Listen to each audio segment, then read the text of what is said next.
الحمد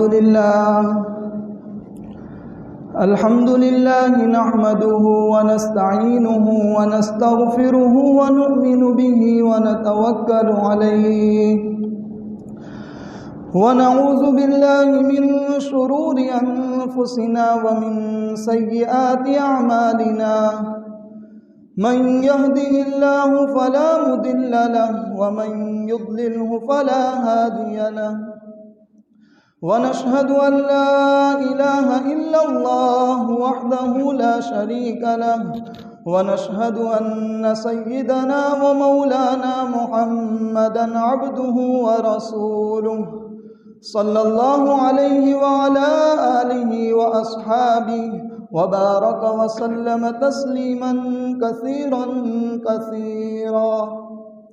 أما بعد فأعوذ بالله من الشيطان الرجيم. بسم الله الرحمن الرحيم. وذكر فإن الذكرى تنفع المؤمنين وذكر فإن الذكرى تنفع المؤمنون. وقال النبي صلى الله تعالى عليه وسلم: الكيس من دان نفسه وعمل لما بعد الموت والعاجز من أتبع نفسه هواها وتمنى إلى الله أو كما قال عليه الصلاة والسلام. محترم بھائیوں، دوستوں اور بزرگوں، اللہ پاک جل شانہ کا بہت ہی احسان ہے کہ اللہ تعالیٰ نے ہم تمام کو ایمان والا بنایا ہے، اور بہت سی دولتیں اللہ تعالیٰ نے ہم تمام کو عطا فرمائی ہیں. آج اگر ہم دیکھیں تو بہت سی چیزوں کے لیے درخواست لکھنی پڑتی ہے، اپلیکیشن دینا پڑتا ہے، اور اس کے بعد بھی ہماری وہ درخواست قبول ہو یا قبول نہ ہو اس کی کوئی گارنٹی نہیں ہے. لاگ وگ لگانی پڑتی ہے، بہت سے بڑے حضرات سے بات کرنی پڑتی ہے کہ ہماری وہ درخواست قبول ہو جائے. ایک انسان اپنے لیے ایک بڑی پوسٹ کو چاہتا ہے، اچھے مرتبے کو چاہتا ہے، تو بہت سے لوگوں سے اپلیکیشن لکھوائے گا، درخواست لکھوائے گا تاکہ قبول ہو جائے. میرے دوستو، تمام چیزوں سے بڑھ کر جو ایک چیز ہے جو اللہ تعالیٰ نے ہم تمام کو بن مانگے عطا فرمائی ہے، وہ ایمان کی دولت ہے. اللہ چاہتا تو ہم کو بغیر ایمان کے پیدا کر سکتا تھا، لیکن اللہ تعالیٰ نے بن مانگے یہ دولت ہم کو عطا فرمائی ہے، تو یہ اللہ کا احسان ہے. دوسری بات کہ اللہ تعالیٰ نے ہم کو ایمان والا بنایا. اللہ تعالیٰ چاہتا تو ہم کو علم سے نہ نوازتا. اللہ نے ہم کو دوسری دولت دی، وہ علم والی دولت دی. اور اللہ تعالیٰ نے جو ہم کو یہاں پیدا فرمایا ہے، اس دنیا میں ہم کو بھیجا ہے، تو کیا اللہ تعالیٰ کا کوئی مقصد نہیں ہے؟ یا اللہ تعالیٰ نے ہم کو خواہ پیدا کر دیا ہے، دنیا میں بھیجا ہے؟ نہیں، بلکہ اللہ تعالیٰ نے ہم کو ایک مقصد کے لیے پیدا فرمایا ہے.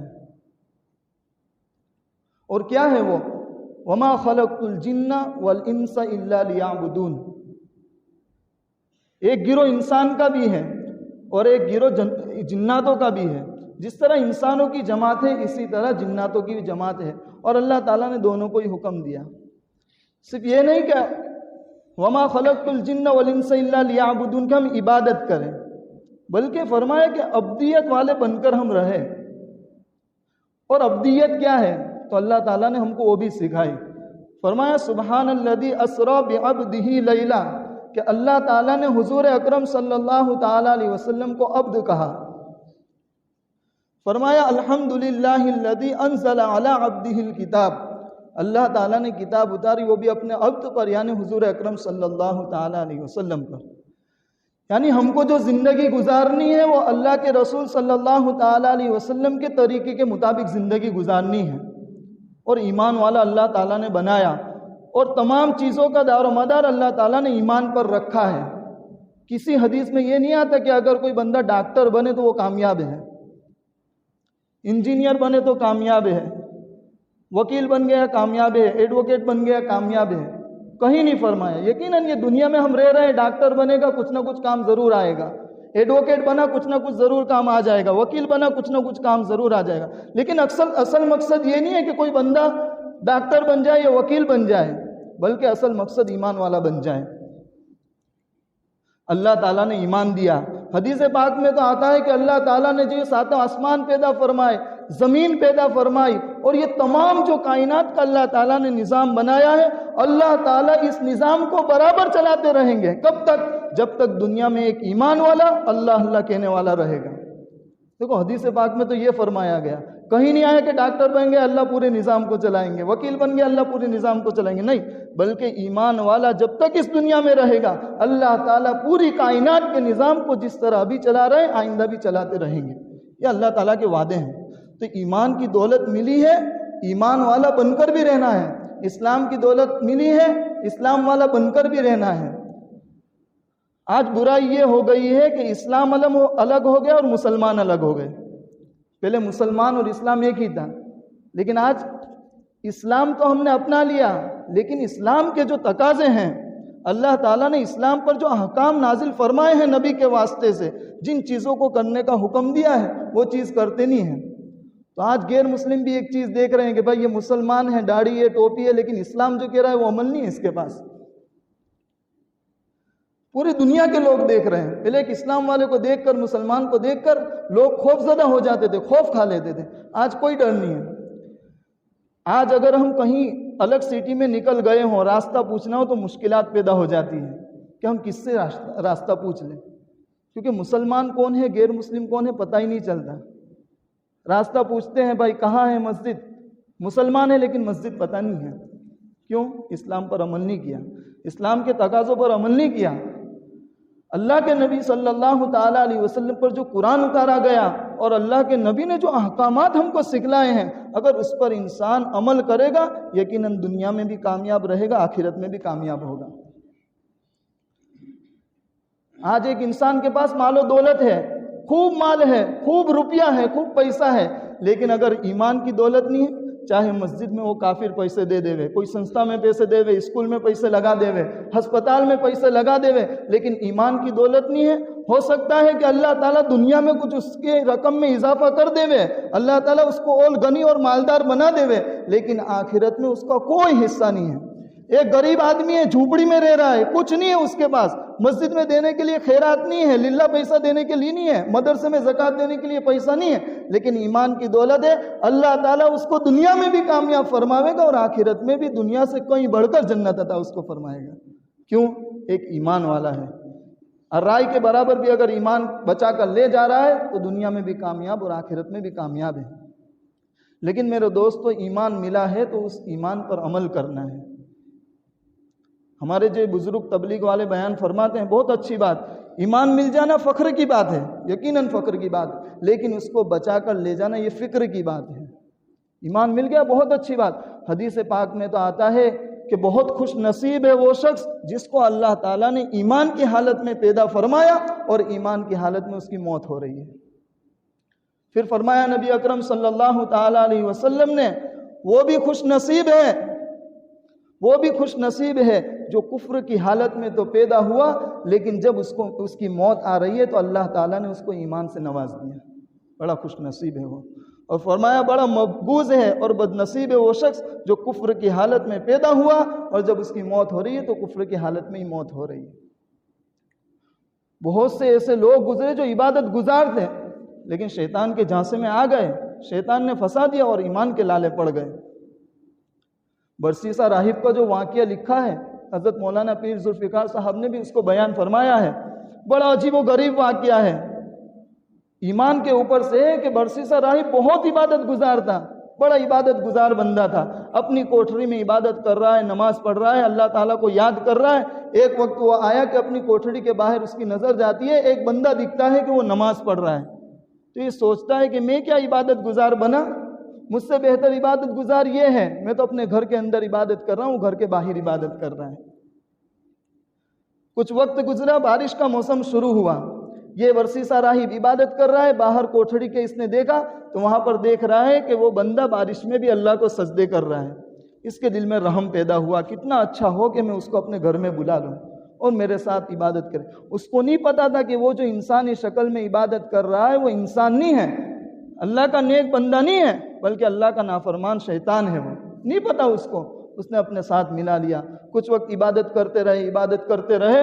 ایک وقت وہ آیا کہ وہ شیطان اس کو جو انسانی شکل میں آیا تھا کہنے لگا کہ میں تجھ کو کچھ کلمات سکھاتا ہوں, اگر وہ کلمات تو سیکھ لے تو ہو سکتا ہے کہ کوئی بیمار آدمی تیرے پاس آئے اور تو ان کلمات کو پڑھ کر ان پر پھونک دے تو وہ بیمار آدمی اچھا ہو جائے گا, اس کو شفا مل جائے گی.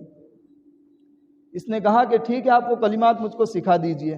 یہ کلمات برسیسا راہب سیکھ لیتا ہے اور وہ شیطان وہاں سے نکل جاتا ہے. جاتا ہے وہ اس ملک کے بادشاہ کے وہاں, اور اس کی ایک نوجوان لڑکی ہوتی ہے جس پر یہ شیطان مسلط ہو جاتا ہے, حاوی ہو جاتا ہے اس کے اوپر. اب بیچاری اس لڑکی کو دورے پڑنے لگتے ہیں, بیمار ہو جاتی ہے, پاگل پنا چھا جاتا ہے. تمام علاقے کے ڈاکٹروں کو دکھا دیا, حکیموں کو دکھا دیا, لیکن کہیں اس کا علاج نہیں ہو رہا ہے. کیوں؟ علاج تو اس وقت ہو جب کہ کوئی آدمی بیمار ہو. انسان بیمار ہے, اس کی دوا دارو کرائی جائے گی تو وہ انسان شفا یاب ہو جائے گا, لیکن وہ انسان بیمار ہی نہیں ہے تو اس کو شفا کس طرح دوا سے ہوگی؟ بہت حکیموں کو دکھایا, بہت بڑے ڈاکٹروں کو دکھایا, کوئی مرحلہ آسانی کا پیش نہیں آیا. کسی آدمی نے رائے دی درباری میں سے کہ آقا فلاں جگہ پر ایک اللہ کا بہت ہی عبادت گزار بندہ رہتا ہے, کتنا اچھا ہوگا کہ ہم اس کے پاس جائیں اور اس کے پاس جا کر کچھ پڑھوا لے اور علاج کروا لے. جب یہ درباری بادشاہ کی لڑکی کو وہاں پر لے کر آتے ہیں اور کہتے ہیں تو یہ برسیسا راہب منع کر دیتا ہے کہ میں لڑکی کے پاس نہیں آؤں گا. لیکن بادشاہ کا حکم تھا, نہ چاہتے ہوئے بھی اس کو علاج کرنا پڑا. تو اس کو وہ کلمات یاد آ گئے جو شیطان نے اس کو پڑھائے تھے. وہ کلمات پڑھنا تھا کہ اس شیطان کا اثر دور ہونا تھا, اور وہ لڑکی اچھی ہو گئی ایک دم. اس کے بعد وہ لڑکی اپنے گھر چلی گئی, برسیسا راہب اپنی عبادت میں لگ گیا. کچھ وقت ہوتا ہے, اس کو دوہرے واپس پڑتے ہیں اور بادشاہ کو جنگ کے لیے جانا ہوتا ہے. اب بادشاہ سوچتا ہے کہ اس کا کہیں پر علاج ہوتا نہیں ہے, تو اب کیا کیا جائے؟ درباری رائے دیتے ہیں کہ کتنا بہتر ہوگا کہ برسیسا راہب کا جو مکان ہے, گھر ہے, اس کے سامنے ایک گھر بنا لیا جائے, یا برسیسا راہب کے گھر ہی اس کو چھوڑ دیا جائے. بادشاہ کو یہ رائے اچھی لگی.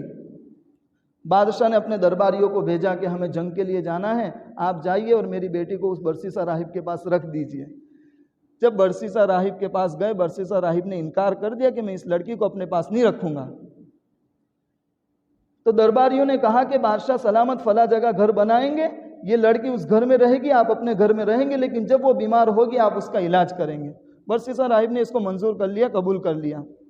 ہوا یہی. اب برسیسا راہب کے دل میں باتیں آ رہی ہے کہ اللہ تعالیٰ نے تجھ کو علم دیا ہے تو کتنا بہتر ہوگا کہ یہ علم تو اس لڑکی کو سکھائے. دیکھو کس طرح وار کرتا ہے شیطان. بتلانا مقصود یہ ہے کہ ایمان اتنی بڑی نعمت ہے, لیکن شیطان کبھی پیچھا نہیں چھوڑتا ہے. کس طرح ایمان کو ختم کرنے کے لیے پیچھے پڑا رہتا ہے. جب کہا, اس کے دل میں یہ بات آئی برسیسا راہب کے کہ اللہ نے تجھ کو علم دیا ہے, کتنا اچھا ہوگا کہ یہ علم تو اس لڑکی کو بھی سکھائے. طریقہ کیا اپنایا جائے؟ برسیسا راہب اپنے گھر کی چھت پر چڑھے اور وہ لڑکی اپنے گھر کی چھت پر چڑھے, اور یہاں سے آواز دے کر اس کو علم سکھایا جائے. اب شروع کیا یہ معاملہ. پھر سے شیطان وسوسہ ڈالتا ہے, تو بستی کے بیچے بیچ گھر کی چھت پر کھڑا ہو رہا ہے, وہ لڑکی گھر کی چھت پر کھڑی ہو رہی ہے, اس طرح علم سکھا رہا ہے, کوئی لوگ دیکھیں گے تو کیا کہیں گے؟ تو دل میں آیا کہ یہ اپنے گھر میں کھڑی رہے گی اور میں گھر کے باہر دروازے کے باہر کھڑا رہوں گا اور اس کو علم سکھاؤں گا. اب یہ ترکیب اپنائی.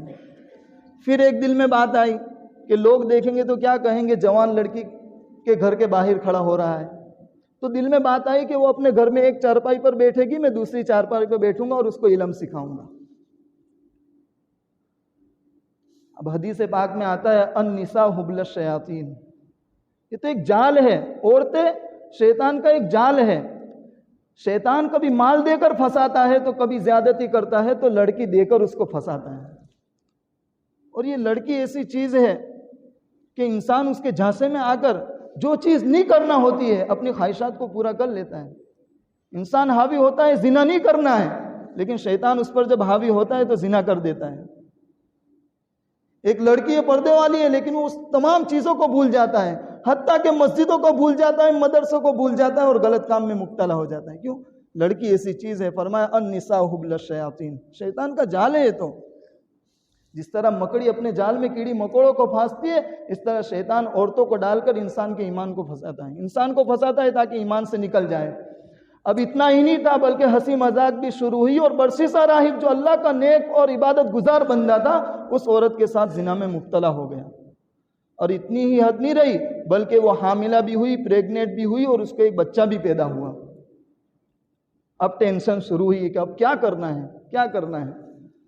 تب شیطان نے اب واپس وسوسہ ڈالا کہ اس لڑکے کو تو قتل کر دے، تاکہ بادشاہ سلامت کل اٹھ کر آتا ہے تو اس کی لڑکی صحیح سلامت اس کو پہنچا دے۔ اب لڑکے کو وہ قتل کرنے گیا برسیسا راہب۔ دیکھو ایک ماں ہوتی ہے نا، ماں چاہے حقیقی ماں ہو یا کوئی ایسی عورت ہو جس نے زنا کروایا ہو اور اس کا بچہ پیدا ہوا ہو، پیٹ تو ایک کے سے نکلا ہے، حقیقی ماں ہو اسی کے پیٹ سے وہ نکلا ہے، زنا کروائے تب بھی وہ بچہ اسی کے پیٹ سے نکلا ہے، ماں کو محبت آتی ہے۔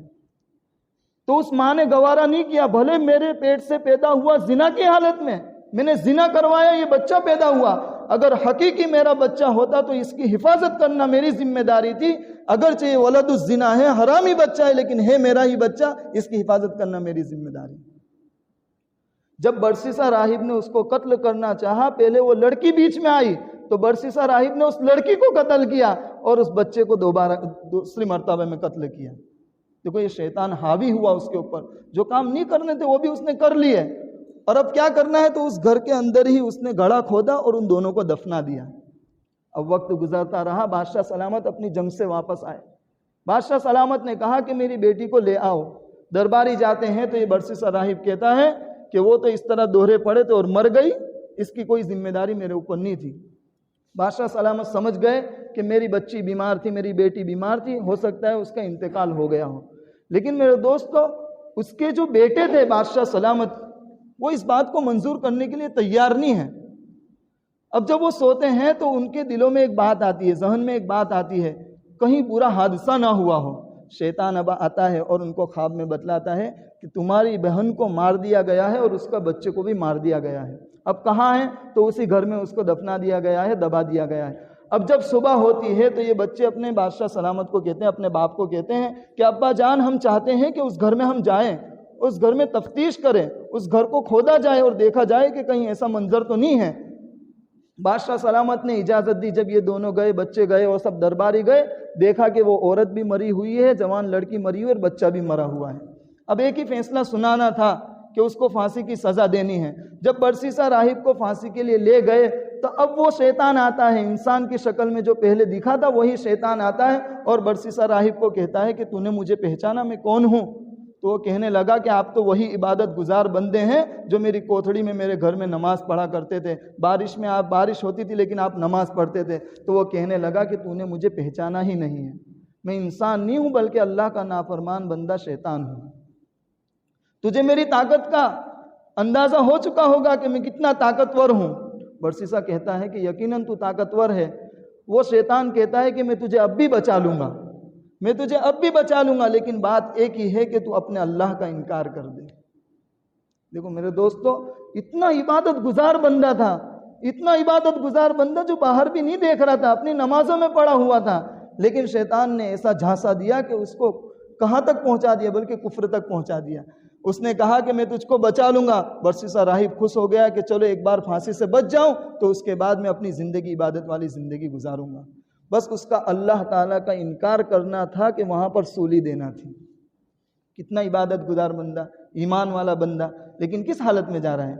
کفر کی حالت میں جا رہا ہے۔ اس لیے اللہ کے نبی صلی اللہ تعالیٰ علیہ وسلم نے فرمایا الاعتبار بالخواتیم، کہ اعتبار خاتمے کا ہے۔ ایک انسان مسلمان کی حالت میں، اسلام کی حالت میں پیدا ہو رہا ہے، پوری زندگی اس نے اللہ تعالیٰ کی فرما برداری کی، اللہ تعالیٰ کے حکم کو مان رہا ہے، اللہ تعالیٰ نے جو احکام اتارے اس پر عمل بھی کر رہا ہے، لیکن آخر کی زندگی اگر اللہ تعالیٰ کی نافرمانی میں گزار رہا ہے، کفر کی حالت میں گزار رہا ہے، تو یقیناً اس کا انجام یہی ہے، اور کل قیامت کے دن آخرت میں اس کو جنت کا کوئی حصہ نصیب نہیں ہونے والا ہے، کیونکہ اللہ تعالیٰ نے جو وعدے کیے ہیں جنت کے وہ ایمان پر کیے ہیں۔ اور صرف ایمان نہیں، اس کے ساتھ ایک اور جز بڑھا دیا، فرمایا ان الذین آمنوا وعملوا الصالحات واقاموا الصلاۃ وآتوا الزکاۃ۔ طرح طرح سے آیتیں بیان کی کہ ایمان ہو اور عمل صالحہ ہو۔ اور عقل اس کا تقاضا کرتی ہے. ایک بندہ جو بڑا ہو رہا ہے اپنی جوانی سے لے کر اپنی موت تک اللہ تعالیٰ کی عبادت کر رہا ہے, زنا نہیں کر رہا ہے, حرام خوری نہیں کر رہا ہے, گناہ نہیں کر رہا ہے, اللہ تعالیٰ کے احکام کو پورا کر رہا ہے. اور ایک بندہ وہ ہے جو اسلام کی حالت میں تو پیدا ہوا لیکن اپنی خواہشات پر ایسا تلا ہوا ہے, زنا کرنے کا دل چاہتا ہے زنا کر رہا ہے, حرام کاری کا دل چاہتا ہے حرام کاری کر رہا ہے, انسان کو قتل کرنے کا جی چاہ رہا ہے انسان کو قتل کر رہا ہے, مال ہڑپنے کا جی چاہ رہا ہے, دنیا کی زمین ہڑپ رہا ہے, لوگوں کی یتیموں کی زمین کھا رہا ہے. عقل اس کا تقاضا کرتی ہے کہ کوئی ایسا بادشاہ ہونا چاہیے, ایک کوئی منصف ایسی شخصیت ہونی چاہیے, ایسی ذات ہونی چاہیے کہ دنیا کے اندر اگر انصاف نہ ہو ایک وقت وہ آنا چاہیے کہ دونوں کے درمیان انصاف ہونا چاہیے. ایک اپنے نفس کو مار کر زندگی گزار رہا ہے اور ایک اپنے نفس کی پڑھ رہا ہے, تو انصاف ہونا چاہیے. دنیا میں اگرچہ کوئی وکالت اور کوئی جج انصاف نہیں کر سکتا ہو لیکن اللہ تعالیٰ احکم الحاکمین ہے. اللہ تو کل قیامت کا دین ہوگا, ایک سینگ والا بکرا ہوگا اور ایک سینگ بغیر کی بکری ہوگی. اللہ تعالیٰ وہاں پر بھی اس بکری کو سینگ عطا فرمائیں گے اور اس سے حساب لیا جائے گا, بدلہ لیا جائے گا. تو ہم کیوں اتنے خاموش ہو جاتے ہیں, اپنی زندگی کی فکر نہیں کرتے؟ اللہ تعالیٰ نے اشرف المخلوقات بنایا, انسان بنایا, دو تجھ کو پیر دیے, دو تجھ کو ہاتھ دیے, تجھ کو صحیح سالم آنکھیں بھی دی. کیا تقاضا تھا ان چیزوں کا؟ لیکن ہم کیا چیزیں کر رہے ہیں؟ ان ہاتھ کے ذریعے تو قرآن کریم کو پکڑا جاتا اور اچھے کام کیے جاتے, اچھی چیزوں کو پکڑا جاتا, لیکن آج زنا کی چیزوں کو ان ہاتھوں سے پکڑا جا رہا ہے. ہم کو قرآن کریم اللہ معاف کرے اچھا نہیں لگتا. رمضان گزر گیا لیکن کس نے قرآن کریم پکڑا؟ کس نے پارے پکڑے؟ رمضان میں ہم قرآن پڑھ رہے تھے لیکن ہم سب قرآن چھوٹ گیا. رمضان میں ہماری نمازوں کی سب بھری ہوئی تھی لیکن آج ہماری سب خالی ہیں, مسجدیں خالی ہیں. کیا اللہ تعالیٰ اس چیزوں کا حساب نہیں لے گا؟ میرے دوستو, اللہ تعالیٰ نے مال و دولت دی ہے, بہت بڑی چیز ہے, لیکن اس کی قدردانی کرو, اس کی قدردانی کرنی چاہیے. اللہ تعالیٰ نے مال دیا ہے تو خیر کے کام میں لگاؤ. یہ نہ سمجھو کہ ہم بہت بڑے مالدار ہیں. ہسپتال میں جا کر دیکھو, کروڑوں پتی آدمی ہیں لیکن کھانے کے لیے ترس رہے ہیں. پائپ ڈالا ہوا گلے کے اندر, ترس رہے ہیں کہ کھانا کھا لیں. کروڑ پتی آدمی ہیں لیکن چلنے کے لیے ترس رہے ہیں, چل نہیں سکتے. اللہ تعالیٰ نے پیر ختم کر دی. مالداری یہ نہیں ہے کہ ہمارے پاس بہت سارا پیسہ ہے, مالداری یہ ہے کہ ہم کو جس وقت جس چیز کی طلب ہو اللہ تعالیٰ اس ضرورت کو ہماری پورا کر دے. ایک انسان ہے مالدار ہے, بہت مالدار ہے, اس نے کار خرید لی لیکن دو ہاتھ نہیں ہے, یہ مالداری ہے؟ انسان کے پاس کار ہے لیکن پیر نہیں ہے, کیا یہ مالداری ہے؟ انسان کے پاس بہت اچھا اچھا پکوان رکھا ہوا ہے لیکن ذائقہ چکھنے کے لیے زبان نہیں ہے, کیا یہ مالداری ہے؟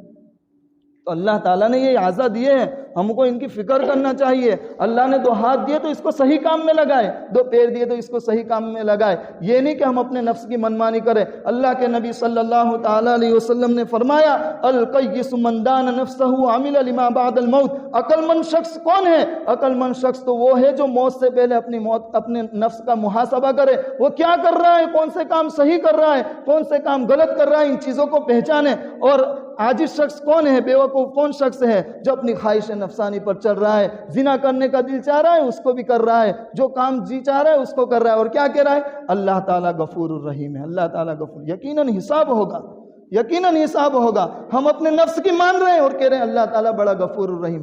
اللہ تعالیٰ سے لو لگانی ہے, اللہ تعالیٰ یقیناً غفور الرحیم ہے. لیکن اس حدیث کو ہم دیکھیں جہاں پر ہمارے نبی فرما رہے ہیں کہ عقل مند شخص وہ ہے جو موت سے پہلے موت کی تیاری کرے, اور بے وقوف شخص وہ ہے جو اپنے خواہش نفسانی پر عمل کرے اور کہتا رہے کہ اللہ غفور الرحیم ہے. عمل کرو اور کہو اللہ تعالیٰ غفور الرحیم ہے. یہ نہیں کہ زنا خوری میں ہم مبتلا رہے, زمین ہڑپ میں مبتلا رہے اور کہے کہ اللہ تعالیٰ غفور الرحیم. آج کیا ہم دیکھتے ہیں, کسی کا لباس اچھا ہے تو بڑا اچھا آدمی, کسی کے پاس کاروبار اچھا ہے بڑا اچھا آدمی ہے, نمازی وہ اچھا آدمی نہیں ہے, ٹوپی داڑھی والا اچھا آدمی نہیں. ایسا نہیں میرے دوستو. اللہ تعالیٰ کے نزدیک یہ نہیں دیکھا جائے گا تو گورا تھا یا کالا تھا.